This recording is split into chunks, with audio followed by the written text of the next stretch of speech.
Hey folks, Phil Davis, Ancestry Lands, ancestrylands.com. Coming back to you today with another video. Today's title is called Either You Don't Know or They Never Taught You. All right? We're going to hit the road quick, folks. First thing, my book, Ancestry Lands. The author, Philip Davis. Book on Amazon, Getting Dollars from Dirt. A Beginner's Guide to Vacant Land Investing. I said I was going to do this in the beginning so that way people would be able to know where to find my book, Getting Dollars from Dirt, A Beginner's Guide to Vacant Land Investing. It is all about real estate, what you need to know, nuts and bolts. Pretty much you can do what I do. If you follow that book, it will give you the base knowledge where you don't have to pay thousands of dollars like I did to learn the same thing that I'm teaching you now. So you can pay less than $20 to pay for something that it took me thousands of dollars to learn. But it won't get you to where I'm at. It'll get you to where I started, all right? Folks, without that, let's turn it over to our lovely area. We are right now leaving Drexel University. This area over here, you know. And again, when I say either you don't know or you haven't been taught, a lot of times people may take that. Wow, I didn't release my brakes, folks. When you're driving, please make sure you release your parking brake if you are going to drive. When I say if you didn't know, either you don't know or maybe they didn't tell you, it's not an indication. It's not. That's why you shouldn't cross here. Okay, that's not a crossing sign. But see, people don't listen and follow parking instructions, and that's why. We're just gonna walk across the street because we look like Marlowe in The Wire there. But any which way, when I say that you don't know or someone didn't tell you, it's speaking on a lot of people may use, well, I didn't know or I wasn't told, as an excuse or a way to get out of knowledge that we should have, right? You see right now with the way the economy is going, the economic downturn, a lot of times people are engaging in loans. You see car loans going up to $3,000 a month. And I like some of the videos of influencers that I follow, content creators, because I try to stay in the same realm of mindset, real estate, wealth building, and, you know, marriage and family. I try to spread my knowledge out, or my knowledge gaining, my acquiring of knowledge from the same sources that apply or are applicable in my world. And I try to make sure those are not an echo chamber of things I want to hear rather than knowledge I should obtain. All right? And when I say that, is that how are you acquiring knowledge? You know, my man got Jordans on. I don't know how he's managed to ask for change. He got Jordans on. Somebody please help me understand that. They driving right around him on that side. And when I say that, I mean, you don't know how to do taxes. You don't understand things like a 401k. Ask many Americans will tell you they got 401ks. Very few will tell you how they're run, operated, or even managed. Very few. Most of the time we go to our banks, get loans, and very few of them understand interest rates, right? Many times we don't understand a mortgage loan that we get. We don't understand like amortization schedules. I've done a video before that talking about interest and how it relates to an amortization schedule. You know, right now, you see in society the buzzwords, the things they have going on about the economy. Everything's decided on interest rates. They keep you focused on these buzzwords. And one of the things I don't understand about when you're getting a loan, you're worried about the interest rates. And this pertains to, here's another person walking out in front. Now you see this woman here?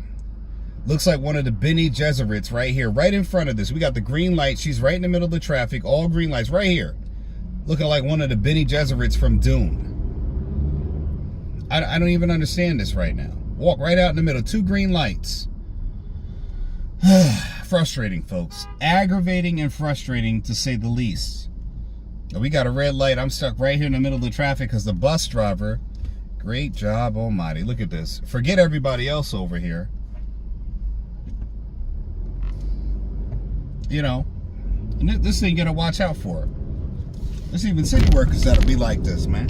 No worries. We gonna drive right past them though, fam. We're going to get you right. Phil Davis going to get you right. Don't you worry. Don't you worry. You know, stuff like that makes me so upset, man. So in any which way, all these things that we don't know. Now, how are we in the information technological age where we have all access to this information, and yet we don't know, you know, these things which are, they affect our daily lives. If you look at academia with school, is school teaching you, when you get done getting a high school diploma, how is it that you are not taught what you need to know to be able to function in life? You got to think about that, man. And this is no shot to the teachers, but the teachers are administrators of the education, and what voice do they speak up about the curriculum? I mean, you got to think about it. This got to be some top-down, you know, intentional stuff meant and aimed at making sure the masses do not have this education. Because if you keep people less informed, they're liable to stay on the hook longer for the people who do know. And I question, does that create what we try to feel is this ultra ego society, you know, that we feel is like the 1% or the elite, this you know, mysterious figures in society, when realistically these should just be the people who are educated enough to know the difference. People who separate themselves from the masses because they understand how the world operates, you know, realistically. It's the people, like in Jurassic Park, you got the dinosaurs in the park that don't see the boundaries, and there are borders that they have to exist within. And there are the park administrators, the people who are running the park, which operate the park and decide on where people really want to go. Now, there's dangers on both sides, from the animals or the dinosaurs, from the people who are running it, and the fact that they can be put down, and we see many times that does happen in these movies. And this is just a metaphor. And there's dangers to the administrators in the same way there's dangers to societies from all the... Like, I don't even understand. You got all this room over there and you got to get in front of me. But okay. That the people who run the park, they also are exposed to dangers in the fact that you see people, you know, being taken off the playing board by the dinosaurs that are there. And that is in relation to upper society and the rest of society in America, where, you know, you see rich people, they go out, they get taken off the chessboard just like the rest of us. But I want to ask people that, you know, again, do we feel that we're creating this upper tier because we are not being told, or we don't know the information that we need to know that's critical to life? Now, we know why we should have a 401k is because they offer it at our job. That's for my retirement. But we also know now that 401ks may or may not be enough. I mean, heck, why is it everyone's not taught how to invest in the stock market? Why do you need upper level classes, or you have to take a particular job to know that, when as soon as 18, your money is being utilized in the stock market? And you'll have people defending a 401k all day. You know, like, you don't have no 401k, this and that. Well, I mean, millionaires don't have 401ks. Ask a billionaire what 401k they have. They don't have one. Most upper people levels in society do not have 401ks. So if they're not doing it, why are we doing it? And maybe that's to fund their investments. Maybe. I'm just posing a question here. So as they understand how society truly operates, and they are utilizing our debt because we do not understand and operate how society runs. We understand that you can use a credit card to buy things that you can't afford. But are we being taught why it is that you should wait to buy something that you're trying to utilize credit for? And now you got where everybody's willing to teach you how to get in massive amounts of debt, and we accept that.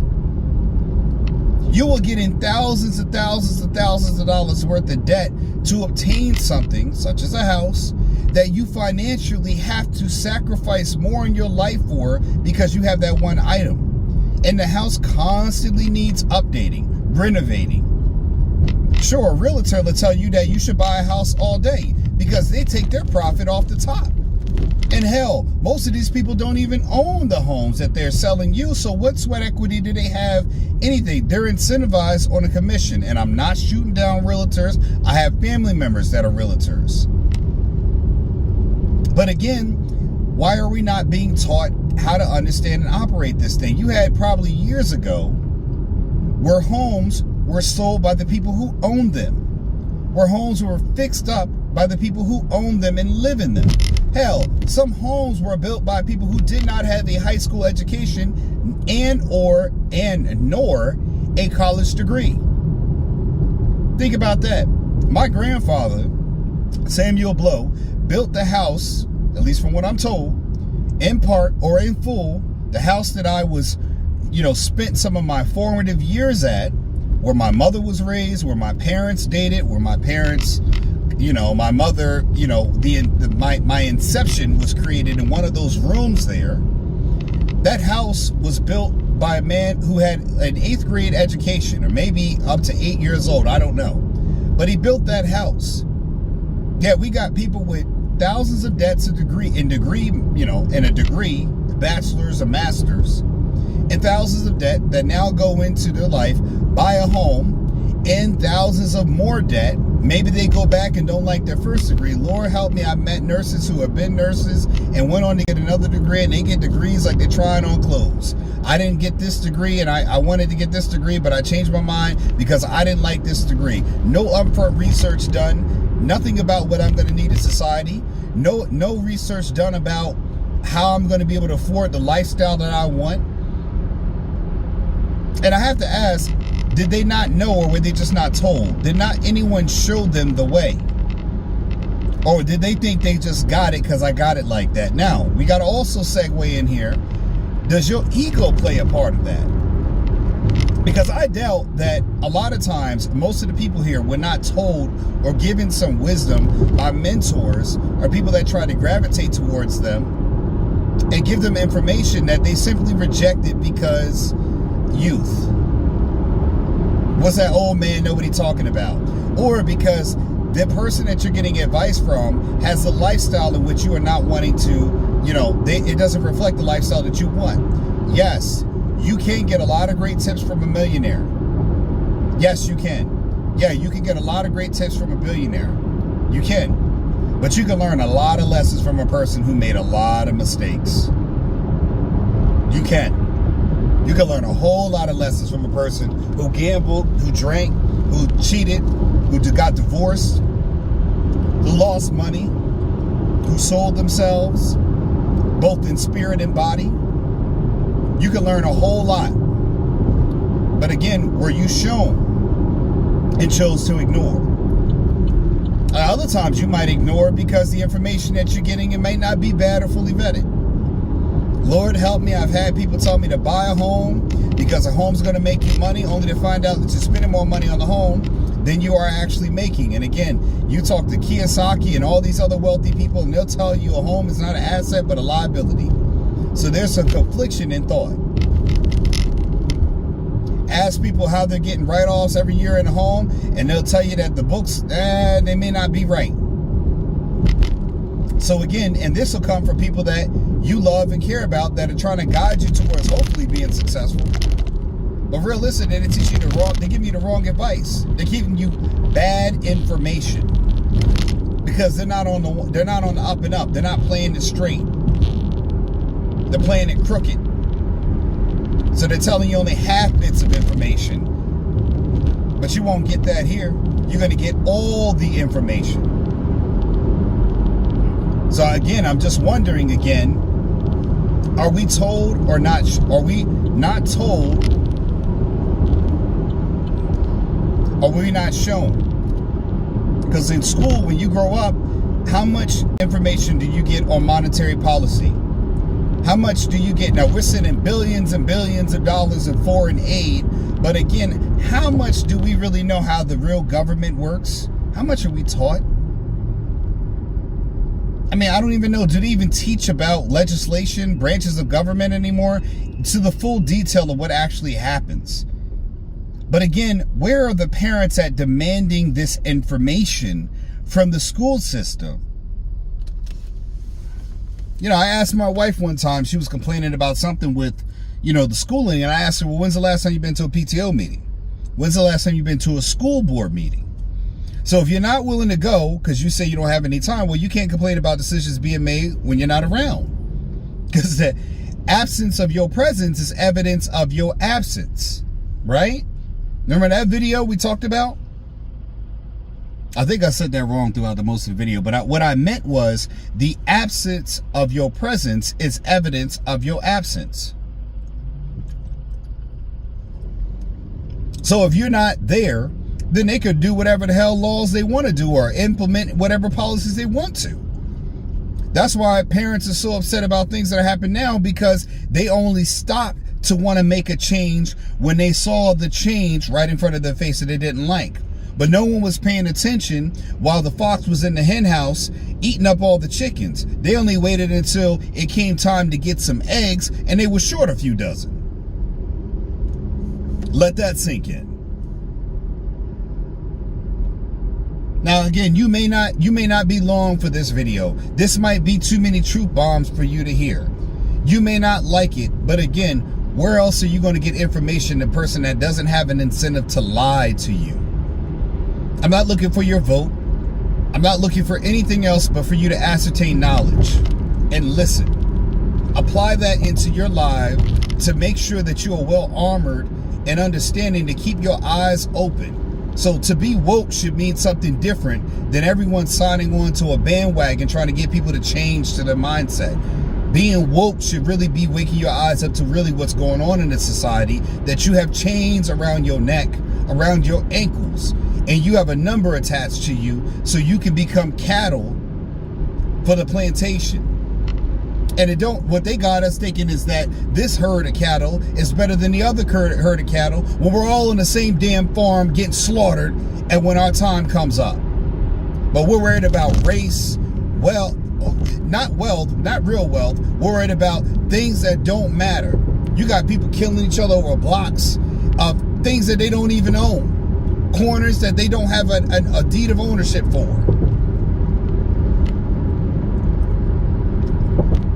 Buying clothes and cars that they owe more on now with interest than applying themselves on how to get out of it. Every time they seek a higher level, they got to pay the damn tax on it, which is much more than the value of the outcome they're seeking. You go to get a degree and you are now indebted the rest of your life because a piece of paper, not even that you got a job, not even that you got a career, you got to get rid of this debt before you even walk out the door. Oh yeah, and they're going to give you 6 months of grace period while they still now tack on the interest and you don't know what the hell's going on. Hell, half the times people think making the minimum payment on a student loan is enough to get the actual principal amount down when all you're doing is paying the interest. They done fixed that one for you. First they told you to go to college. The next thing they did was change the degree amount. So that way you now had lower entry level jobs, because when you went to college back in the 80s, you got out and got paid a lot. Then in the 90s, they started switching it up to changing it where you had entry level positions and you had to be in there longer. So now it becomes a boys club or a girls club. And then in the 2000s, they say, you know what? Now that we got everybody thinking that they don't need to do a manual labor job, let's get a white collar job. Now let's tack on interest. And now we're going back to it where they're saying that maybe you don't need a bachelor's degree because no one's signing up because of all of this debt. But again, it's greed because we're not being told, right? Or we were never shown. Or we didn't pay attention. So again, are you paying attention now? Because I'm telling you, life is showing you, and you still got your eyes closed. And you see story after story. I'll tell my wife, you'll see story after story of women going down these bad paths. And you know what everyone thinks? They'll be different. You got more data now to show you what the possibilities are, and still you'll go down lambs to the slaughter.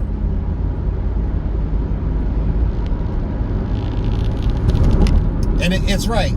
Separate the herd. Make these cows think they're better than them. Give these people more better benefits. You got all. If you think of this country as a one big farm, right? And you got the elites as pretty much being the the facilitators of this farm, because what they're doing is facilitating you going into your divided line. And these cows and these animals are going to be the premier stock athletes and all these other high celebrity profile people that we see living double lives, living lives that ain't true, and heck, not even being who they really say they are. Then you got the subculture of that being the fake it till you make it crew. People got to rent a Bentley to make a video and get out of it. Fake influencers and all of that stuff. Then what? You got your politicians above that telling you every lie and that they can just to win your vote. And while you're deciding on whether you're blue or red, they're sitting back laughing at you because they got you playing along into along with the theater that's here. Got you hating your own family because of which party they vote to, and hell, they could switch anytime they want because they're playing chess, not checkers. When you're playing chess, it doesn't matter if you're black or white, depending on if you want to go first. Not everybody's playing checkers here. Playing checkers on a chessboard, thinking you doing something. And again, you'll find emotion in that because, again, they made you divided and whittled down your intelligence to make you, again, not pay attention. Why do you think there's always something happening on the news when something else that you really should be focusing on happens? Again, all baloney theater. Pay attention, right? And again, we got a new generation of rappers to make sure that everybody's got to worry about drip and everything else. Meanwhile, wealth is going where in this country? The wealthier are getting wealthier in exponential numerical value.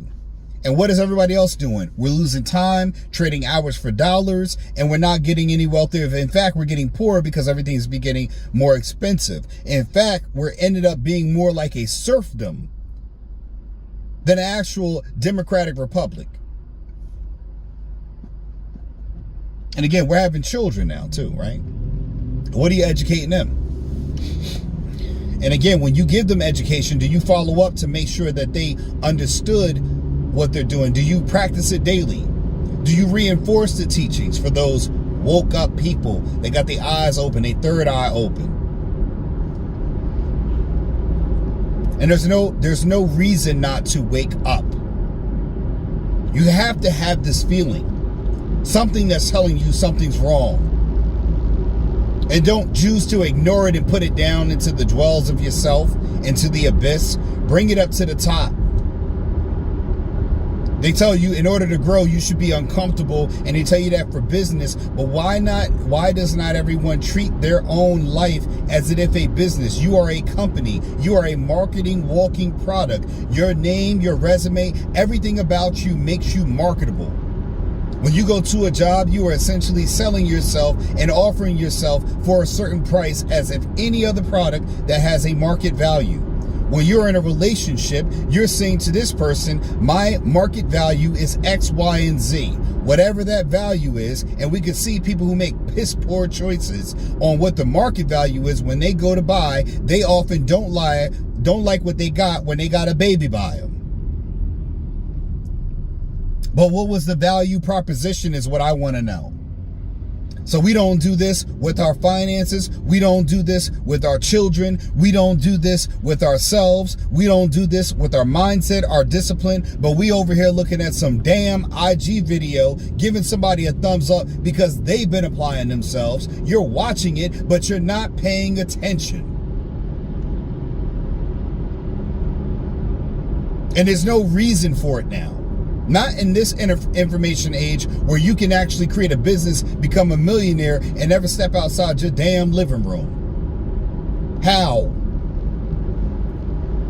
You got people working in this country that don't even live in this country. Call an 800 number and ask for a customer service and see 9 times out of 10 you're talking to somebody who lives here. Everything's being outsourced. All the resources in the country are being sent over somewhere else because the people who are making decisions do not have you in mind. And you don't mind because, again, you won't pay attention yourself. So again, why are you mad with the outcomes you have? You want a better life, but you won't make the hard decisions to get a better life. You won't have the hard conversations to look at why you're in debt. Or maybe you shouldn't be in charge of your own decision making because you make what we call, maybe where I'm down in the South, because I was born in a Southern family, a piss poor decision. So you should not be leading anything or anyone. You should be delegated responsibility, not deciding what responsibility should be delegated.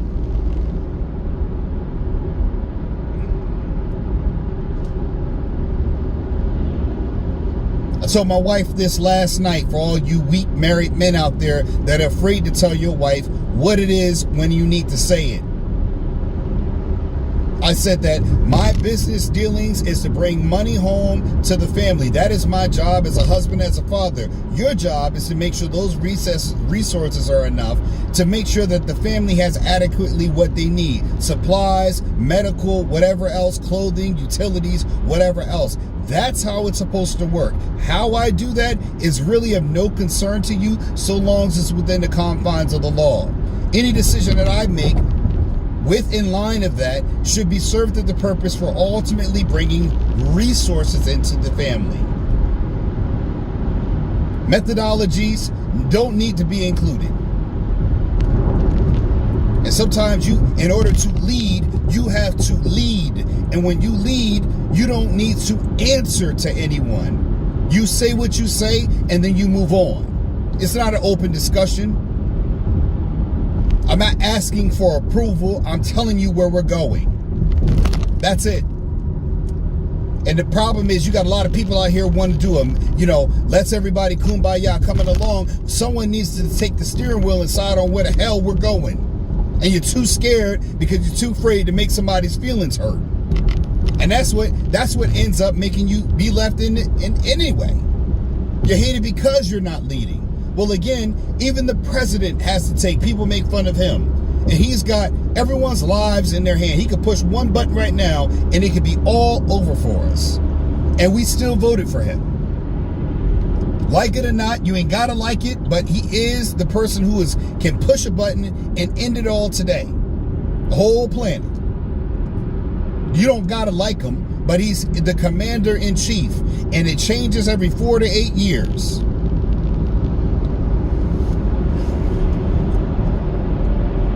We're more worried about what color he identifies with than actually what his decision-making skills are. Because there ain't nobody paying attention. Why? Ask yourself that. Why? Because they want you in the dark. They don't want you to know. They want you looking at IG and TikTok. Hell, they're making sure that you're only seeing something different while they're giving their own people something different.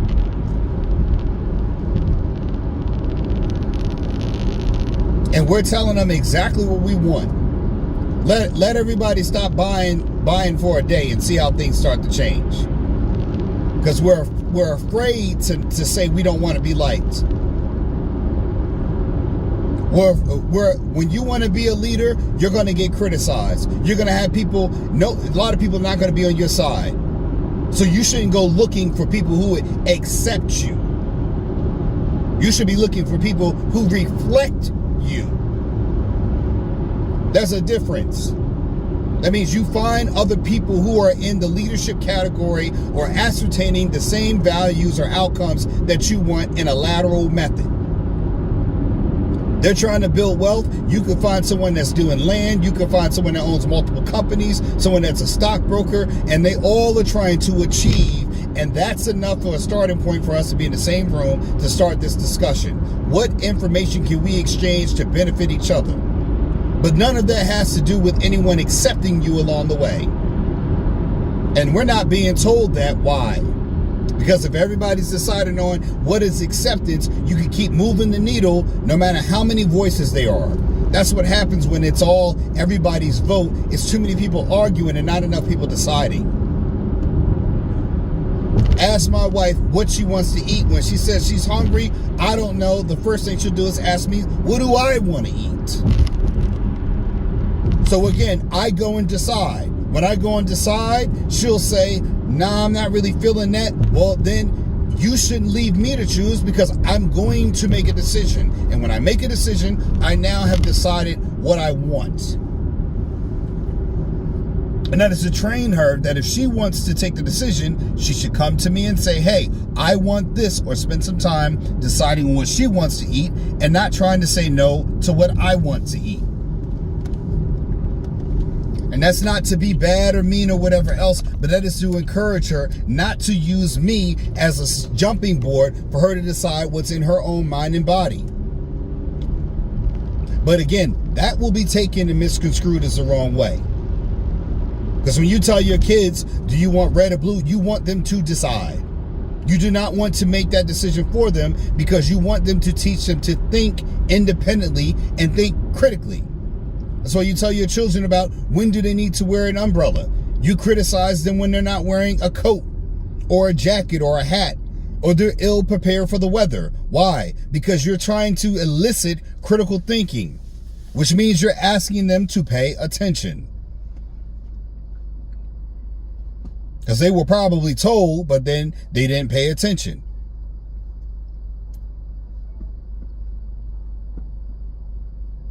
I'm not charged, folks. What I am is passionate. And I understand that this video, if you listen this for long, for these 31, almost 32 minutes of these gems I'm dropping, you know, you got a different mind, one of connectivity, if you can even pay attention that long. You're looking for something greater, something beyond yourself. Something beyond the initial meaning of a successful outcome, such as I got a job, or I got a paycheck, or I got a 401k. You're looking for something greater that gives you a greater purpose, a greater sense in life. Something that gives you a greater meaning. Because great people want things beyond the individual. They look outward, not inward.